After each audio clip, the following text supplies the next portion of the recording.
Welcome back to the Jonestead. I'm Mary. Today is Monday, June 1st, 2026.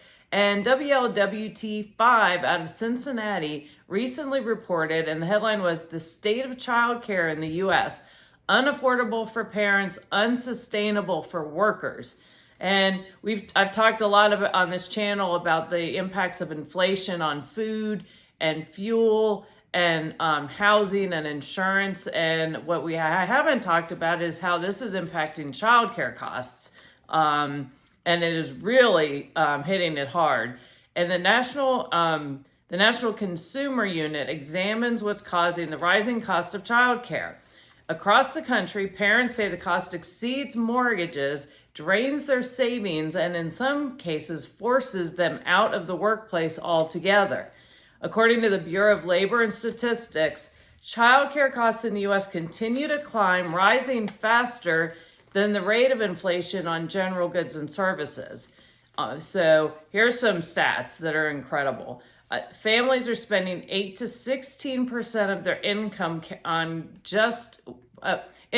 care for just one child. In 49 states and Washington, D.C., child care for 2 children exceeded median annual rent payment by 19% to 100%. And for infants, the cost exceeds the cost of in-state college tuition in 41 states.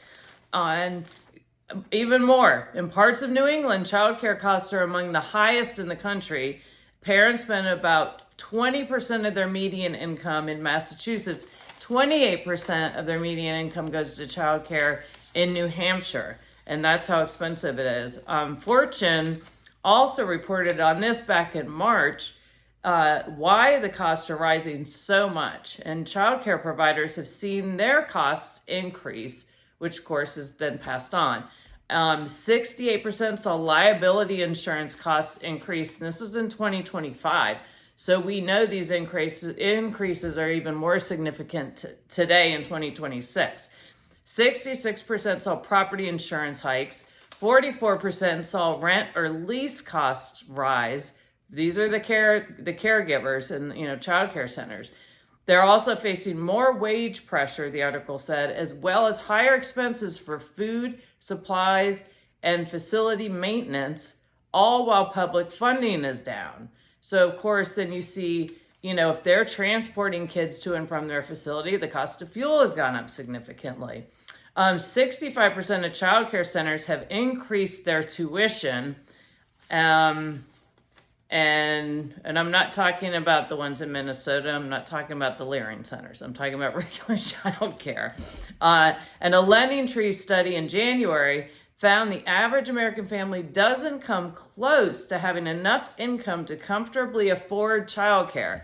And so what it is considered comfortable is that the cost of childcare should not exceed your income by more than 7%.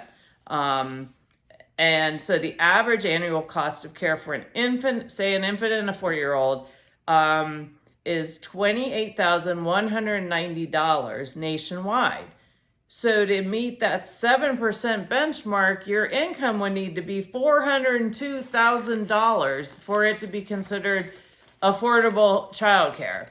And of course, the government always wants to come in and help, don't they? So some states are stepping in. New Mexico has launched free universal child care in 2025 for children 6 weeks to 13 years old.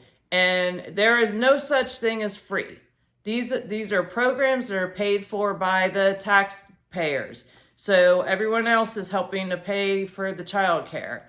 And, never let a crisis go to waste. New York City, expand free child care to 2-year-olds. Big surprise there.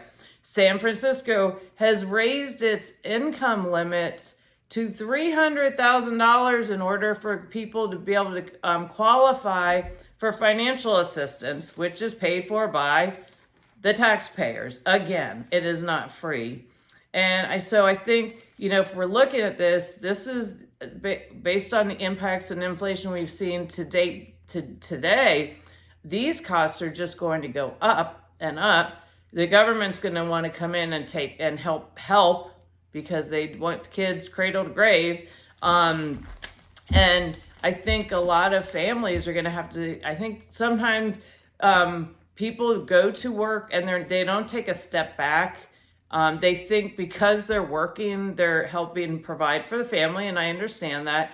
But in many cases, by the time you factor in your costs of your attire to go to work, your transportation to go to work, gas, insurance for the car, and all the time and stress taking the child to daycare, getting to work, getting home, picking up the child.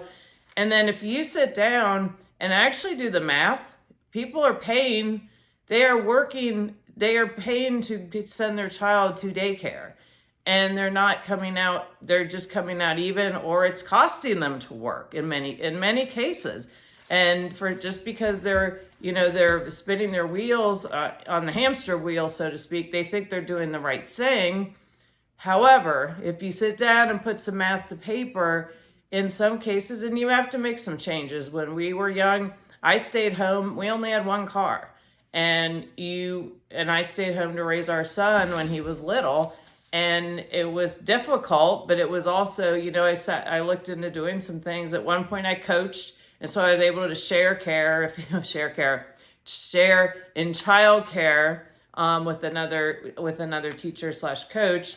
And so that worked out well. So I wasn't paying to have to go to work. But I also think, I was chatting with a couple from California recently. I couldn't believe, I had no idea people paid this much. They paid $3,500 a month for their daughter to go to daycare. And this couple, and they didn't bat an eye at it, this couple was very well off. So to them, it wasn't a big deal, but I was just astonished. And I do think there are people that I know they're committed to their careers, and it's juggling, but also, again, take a look at the cost benefits of what you're doing and whether or not it's not more cost effective. And I've seen some people talk about this issue where they decided, like one person in one of the articles, actually, she was a teacher. She and her husband decided it was more worth it for her to stay home and be with the kids than at this period of time for her to be in the classroom, and them to have to be spending so much money for someone else to raise their own children. So again, this is another challenge that's going on in the United States. And, these families, it's difficult. I know some families, they've chosen this path because they have particular career goals that are very important to them. And so this is a decision they made. But again, I go back to, some people don't even realize what they're doing is costing. It's not contributing to, unless they really just, I need to be out of the house and not be home. And I understand some people are like that. So anyway, just another thing for people to be paying attention to, and maybe look at some other options or think about it. But the fact that childcare is so expensive, granted, that child is yours and that's a gift from God, so you certainly don't want to spare an expense.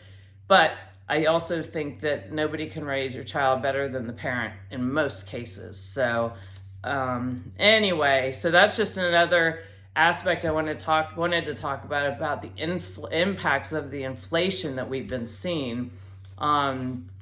And, I think things are going to continue to be difficult, not to be a Debbie Downer, doom and gloomer, but the reality is the reality. So we are 90 days plus in the Iran war. The strait is still closed. And I think I'm hearing there's been more conflict, if you will, going on. And also Exxon, I forget the gentleman's name. I think he was second down CEO for Exxon, warning about supply chain. The strain is unlike anything he's ever seen before, and you could see significant shortages in the next 2 to 4 weeks. And that's something people need to take very seriously. Make sure you're topping your car off. In fact, I need to go top my car off when I go out today. And I just don't see, with the oil also, we're seeing demand destruction. So because it costs so much more, people are using less. And but we still don't have a resolution as to what's going on with what was supposed to be a 2-day conflict. On oilprice.com, there was an article published just yesterday. It was titled, "The Iran War's First 90 Days Upended Energy Markets." And it said, the Iran war and near closure of the Strait of Hormuz have triggered the largest oil and LNG supply disruption in history. And then it said, global inventories are rapidly falling as the world has already lost roughly 1 billion barrels of crude, shortages beginning to emerge. And then this I thought was very interesting. Shipping routes and tanker operations have been fundamentally reshaped with rising dark mode tanker activity and rerouted exports, making global oil flows increasingly difficult to track. So that's a whole nother element to this is this whole oil going places they're not sure where it is, how much is out there. And as of today, American crude is up $93.91. It dropped a little bit. Now it's up again. Brent crude, $96.93 a barrel, knocking on that $100 a barrel price point again. And I think it was Baxter, the CEO from Exxon. He's talking about $140 to $160 a barrel per barrel oil.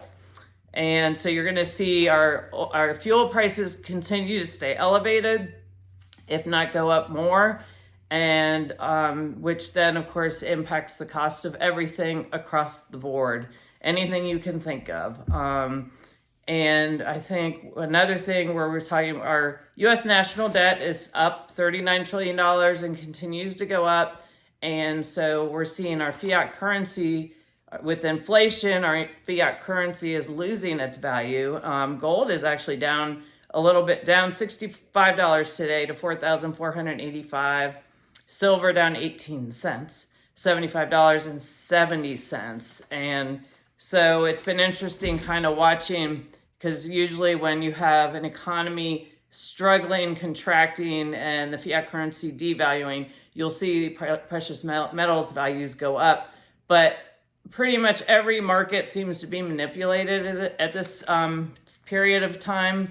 So we always have to take that into consideration. But one thing with precious metals, and I'm not a financial advisor, is those are global.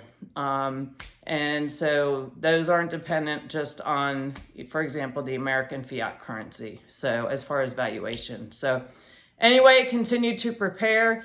Thank you for watching. Please like, subscribe, and share. And I look forward to talking to you again soon. Have a great day.